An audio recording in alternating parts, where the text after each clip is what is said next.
ಪ್ರತಿಭಟನೆಯ ವೇಳೆ ವಿದ್ಯಾರ್ಥಿ ಸಾಹಿಲ್ಗೆ ಗಾಯ ಆಗಿತ್ತು. ಜೆನ್ಸಿಗಳು ಜಂತರ್ ಮಂತರ್ನಲ್ಲಿ ನಡೆಸಿದ್ದ ಪ್ರತಿಭಟನೆ ಆಗ ವಿದ್ಯಾರ್ಥಿ ಸಾಹಿಲ್ಗೆ ಗಾಯ ಆಗಿತ್ತು. ಗಾಯಗೊಂಡ ವಿದ್ಯಾರ್ಥಿ ಕುಟುಂಬದ ಜೊತೆ ರಾಹುಲ್ ಗಾಂಧಿ ಪ್ರತಿಭಟನೆ ಮಾಡುತ್ತಿದ್ದಾರೆ. ಸಂಸತ್ ಮಾರ್ಗ ಠಾಣೆಯ ಮುಂದೆ ಹೆಚ್ಚುವರಿ ಪೊಲೀಸ್ ಭದ್ರತೆಯನ್ನ ಹಾಕಲಾಗಿದೆ. ಪೊಲೀಸ್ ಠಾಣೆ ಮುಂದೆ ಘೋಷಣೆ ಕೂಗಿ ವಿದ್ಯಾರ್ಥಿಗಳು ಆಕ್ರೋಶ ವ್ಯಕ್ತಪಡಿಸಿದ್ದಾರೆ. ಪೆಲೆಟ್ ಗನ್ ಬಳಕೆಗೆ ಕಾಂಗ್ರೆಸ್ ನಾಯಕ ರಾಹುಲ್ ಗಾಂಧಿ ಆಕ್ರೋಶ ವ್ಯಕ್ತಪಡಿಸಿದರು. ಪ್ರತಿಭಟನಾ ಸ್ಥಳಕ್ಕೆ ಕಾಂಗ್ರೆಸ್ ಸಂಸದೆ ಪ್ರಿಯಾಂಕಾ ಗಾಂಧಿ ಕೂಡ ಬಂದಿದ್ದಾರೆ. ಜಂತರ್ ಮಂತರ್ ಪ್ರತಿಭಟನೆಯ ವೇಳೆ ವಿದ್ಯಾರ್ಥಿ ಸಾಹಿಲ್ಗೆ ಗಾಯ ಆಗಿದೆ. ಈಗ ಪ್ರತಿಭಟನೆ ನಡೀತಾ ಇದೆ. ಪೊಲೀಸರು ಎಫ್ಐಆರ್ ದಾಖಲಿಸಿಕೊಳ್ತಾ ಇಲ್ಲ. ಎಫ್ಐಆರ್ ಆಗೋ ತನಕ ಈ ಜಾಗ ಬಿಟ್ಟು ಕದಲಲ್ಲ ಅಂತ ಪಟ್ಟಿದ್ದು ಕೂತಿದ್ದಾರೆ. ರಾಹುಲ್ ಗಾಂಧಿ ಕೂಡ ಇದ್ದಾರೆ ಸ್ಥಳದಲ್ಲಿ. ಜುಲೈ 20ನೇ ತಾರೀಕು ನಡೆದಿತ್ತು. ಜಂತರ್ ಮಂತರ್ನಲ್ಲಿ ಪ್ರತಿಭಟನೆ ನಡೆಸ್ತಾ ಇದ್ದ ಸಂದರ್ಭದಲ್ಲಿ ಭದ್ರತಾ ಸಿಬ್ಬಂದಿ ಪೆಲೆಟ್ ಗನ್ನಿಂದ ದಾಳಿ ನಡೆಸ್ತಾರೆ. ಆ ದಾಳಿಯಲ್ಲಿ ವಿದ್ಯಾರ್ಥಿ ಸಾಹಿಲ್ಗೆ ಗಾಯ ಆಗುತ್ತೆ. ಈಗ ದೂರು ದಾಖಲಿಸಿಕೊಳ್ಳೋದಕ್ಕೆ ಅಂತ ಹೋದ್ರೆ ಪೊಲೀಸರು ಎಫ್ಐಆರ್ ಮಾಡ್ತಿಲ್ಲ ಅಂತ ಆರೋಪ ಮಾಡ್ತಿದ್ದಾರೆ. ಈ ಬಗ್ಗೆ ಹೆಚ್ಚಿನ ಡೀಟೇಲ್ಸ್ ಅನ್ನ ಕೊಡ್ತಾರೆ ದೆಹಲಿ ಪ್ರತಿನಿಧಿ ಮಂಜುನಾಥ್ ಸಂಪರ್ಕದಲ್ಲಿದ್ದಾರೆ. ಮಂಜುನಾಥ್, ಎಫ್ಐಆರ್ ದಾಖಲಿಸಬೇಕು ಅಂತ ಪಟ್ಟು ಹಿಡಿದು ಪ್ರತಿಭಟನೆ ನಡೆಸ್ತಾ ಇರೋದು. ಡಿಸಿಪಿ ಜೊತೆ ಕೂಡ ರಾಹುಲ್ ಗಾಂಧಿ ಮಾತಾಡಿದ್ರು. ಸೊ ಏನಂತ ರಿಯಾಕ್ಟ್ ಮಾಡಿದಾರಂತೆ? ಸ್ಥಳದಲ್ಲಿ ಹೇಗಿದೆ ಸಿಚುವೇಶನ್? ಒಳಗಡೆ ಪಾರ್ಲಿಮೆಂಟ್ ಸ್ಟ್ರೀಟಿನ ಪೊಲೀಸ್ ಸ್ಟೇಷನ್ ಏನಿದೆ, ಪೊಲೀಸ್ ಸ್ಟೇಷನ್ ಒಳಗಡೆ ಕೂತಿರುವಂತದ್ದು ಧರಣಿಗೆ ಶ್ವೇತಾ, ಅವರ ಮುಖ್ಯ ಉದ್ದೇಶವನ್ನ ಈಗ ಆಲ್ರೆಡಿ ಪೊಲೀಸರಿಗೆ ತಿಳಿಸಿ ಆಗಿದೆ. ನೀವು ಎಫ್ಐಆರ್ ಅನ್ನ ಮಾಡಲೇಬೇಕು ಸಾಹಿಲ್ ಕಂಪ್ಲೇಂಟ್ ಅನ್ನ ತೆಗೆದುಕೊಂಡು ಅನ್ನುವಂಥದ್ದು. ಸೊ ಏನು ಜುಲೈ 20ನೇ ತಾರೀಕು ಜಂತರ್ ಮಂತರ್ನಲ್ಲಿ ಏನು ಘಟನೆ ನಡೆದಿತ್ತು ಆ ಸಂದರ್ಭದಲ್ಲಿ ಪೊಲೀಸರಿಂದ ಪೆಲೆಟ್ ಗನ್ ಅನ್ನ ಬಳಸಿ ಫೈರ್ ಮಾಡಲಾಗಿತ್ತು. ಏನು ಪೆಲೆಟ್ಗಳಿಂದ ಆಸ್ಪತ್ರೆಗೂ ಕೂಡ ಸಾಹಿಲ್ ದಾಖಲಾದಂತ ಸಂದರ್ಭದಲ್ಲಿ ಚಿಕಿತ್ಸೆ ಪಡೆದು ಹೊರಗಡೆ ಬಂದ ಬಳಿಕ, ಅಂದ್ರೆ ದಾಖಲಾದಂತ ಸಂದರ್ಭದಲ್ಲಿ ಆಸ್ಪತ್ರೆಯ ವರದಿಗಳು ಕೂಡ ಇದರಲ್ಲಿ ಪೆಲೆಟ್ ಗನ್ ಬಳಕೆ ಮಾಡಲಾಗಿದೆ ಅನ್ನುವಂಥದ್ದನ್ನ ಹೇಳಲಾಗಿತ್ತು. ಅದನ್ನ ಪುನಃ ರಾಹುಲ್ ಗಾಂಧಿ, ವಿಪಕ್ಷ ನಾಯಕರು ರಾಹುಲ್ ಗಾಂಧಿ ಅವರೊಂದು ಸುದ್ದಿಗೋಷ್ಠಿಯನ್ನು ಮಾಡಿ ಎಲ್ಲವನ್ನು ಕೂಡ ಎಕ್ಸ್ಪ್ಲೇನ್ ಮಾಡಿದ್ರು. ಯಾವ ರೀತಿ ಬಳಕೆ ಮಾಡಿದ್ದಾರೆ, ಮಿಸ್ಯೂಸ್ ಎಲ್ಲ ಆಗಿದೆ, ವಿದ್ಯಾರ್ಥಿಗಳ ಮೇಲೆ ಈಗ ಬಳಕೆ ಮಾಡಬಹುದಾ ಅನ್ನುವಂತ ಎಲ್ಲಾ ಪ್ರಶ್ನೆಗಳನ್ನ ಎತ್ತಿದ್ರು. ಆ ನಂತರ ಇದಕ್ಕೆ ಎಫ್ಐಆರ್ ದಾಖಲಿಸಬೇಕು, ಯಾರು ಇದಕ್ಕೆ ಕಾರಣ ಆಗಿದ್ದಾರೆ ಅವರ ವಿರುದ್ಧ ಕ್ರಮ ಆಗಬೇಕು ಅನ್ನುವಂತ ಆಗ್ರಹ ಅವತ್ತು ಕೂಡ ಮಾಡಿದ ಸುದ್ದಿಗೋಷ್ಠಿಯಲ್ಲೂ ಮಾಡಿದ್ರು. ಅದಾದ ನಂತರ ಸಂಸತ್ ಅಧಿವೇಶನ ಶುರುವಾಯಿತು.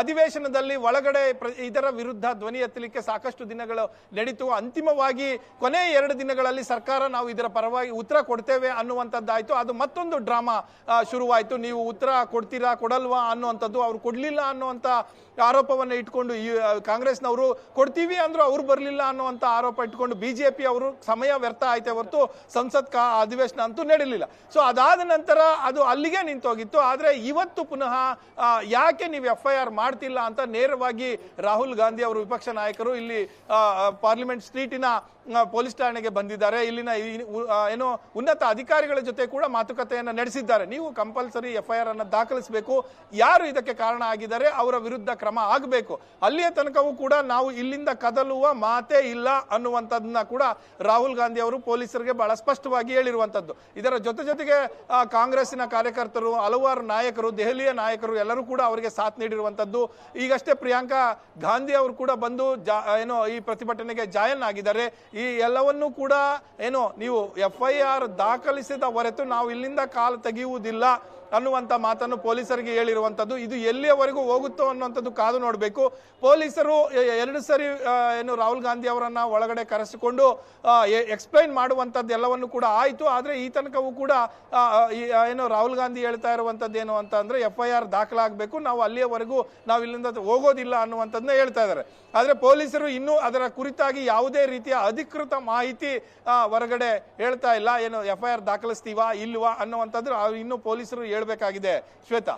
ಓಕೆ ಮಂಜುನಾಥ್, ಈಗ ಎಫ್ಐಆರ್ ದಾಖಲಿಸೋ ತನಕ ಈ ಜಾಗ ಬಿಟ್ಟು ಕದಲಲ್ಲ ಅಂತ ಅಲ್ಲೇ ಕೂತಿದ್ದಾರೆ. ಧರಣಿ ಈಗ ಕ್ಷಣದಿಂದ ಕ್ಷಣಕ್ಕೆ ಸ್ವರೂಪ ಬದಲಾಗ್ತಾ ಇದೆ. ಹೀಗಿರುವಾಗ ಎಫ್ಐಆರ್ ದಾಖಲಿಸಿಕೊಳ್ಳುವಂತಹ ಸಾಧ್ಯತೆ ಏನಾದರೂ ಇದೆಯಾ? ಯಾಕೆ ಎಫ್ಐಆರ್ ಹಾಕಲ್ಲ ಅಂತ ಹೇಳ್ತಾ ಇರೋದು ಪೊಲೀಸರು?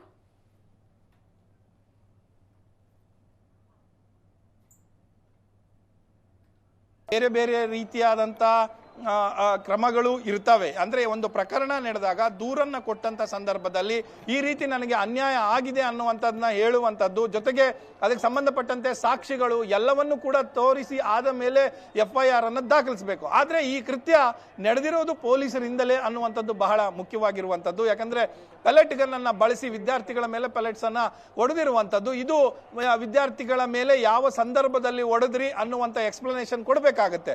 ಸೊ ಆದರೆ ಇದಕ್ಕೆ ಪೊಲೀಸರು ಸುಪ್ರೀಂ ಕೋರ್ಟ್ ಅಲ್ಲಿ ಕೂಡ ಹೇಳಿ ಆಗಿದೆ, ನಾವು ಯಾವುದೇ ರೀತಿಯ ಬಲಾತ್ಕಾರದ ಕ್ರಮಗಳನ್ನ ಅನವಶ್ಯಕವಾಗಿ ನಾವು ತೆಗೆದುಕೊಂಡಿಲ್ಲ ಅನ್ನುವಂಥದ್ದನ್ನ, ಯಾವ ಸಂದರ್ಭಕ್ಕೆ ಅನುಗುಣವಾಗಿಯೇ ನಾವು ಕ್ರಮಗಳನ್ನು ತೆಗೆದುಕೊಂಡಿದ್ದೇವೆ ಹೊರತು ಯಾರ ಮೇಲೂ ಅನವಶ್ಯಕವಾಗಿ ನಾವು ತೆಗೆದುಕೊಂಡಿಲ್ಲ, ಬಲಪ್ರಯೋಗ ಮಾಡಿಲ್ಲ ಅನ್ನುವಂಥದ್ದು ಹೇಳಿದ್ದಾರೆ.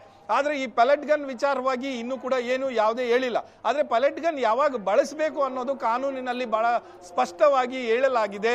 ಮತ್ತೆ ಅವರಿಗೆ ಪೊಲೀಸರಿಗೂ ಕೂಡ ಇದರ ಅರಿವಿದೆ. ಆದರೆ ಆ ಬಳಸಿರುವಂತ ಸಂದರ್ಭಕ್ಕೂ ಮತ್ತೆ ಏನು ಘಟನೆ ನಡೀತಲ್ಲ ಆ ಸಂದರ್ಭಕ್ಕೂ ಸ್ವಲ್ಪ ಭಿನ್ನವಾಗಿದೆ. ಅಂತ ಸಂದರ್ಭಗಳಲ್ಲಿ ಪೆಲೆಟ್ ಗನ್ ಬಳಸಬಹುದಾ ಅನ್ನುವಂಥದ್ದು ವಿಪಕ್ಷ ನಾಯಕರು ಧ್ವನಿ ಎತ್ತಿರುವಂಥದ್ದು. ಆದರೆ ಈಗ ಬಳಸಬಾರದು ಬಳಸಬೇಕು ಅನ್ನುವಂಥ ಇನ್ನೂ ಗೊಂದಲ, ಬಳಸಿರುವಂಥದ್ದು ಅನ್ನುವಂಥ ಗೊಂದಲದಲ್ಲೇ ಇರುವ ಕಾರಣಕ್ಕೋಸ್ಕರ ಪೊಲೀಸರು ಇದ್ರ ಬಗ್ಗೆ FIR ದಾಖಲು ಮಾಡಿಲ್ಲ. ಆದ್ರೆ ಈಗ ಏನ್ ಮಾಡ್ತಾರೆ ಅನ್ನುವಂಥದ್ದು ಕಾದು ನೋಡ್ಬೇಕಾಗುತ್ತೆ Shweta. Yes, thank you Manjunath.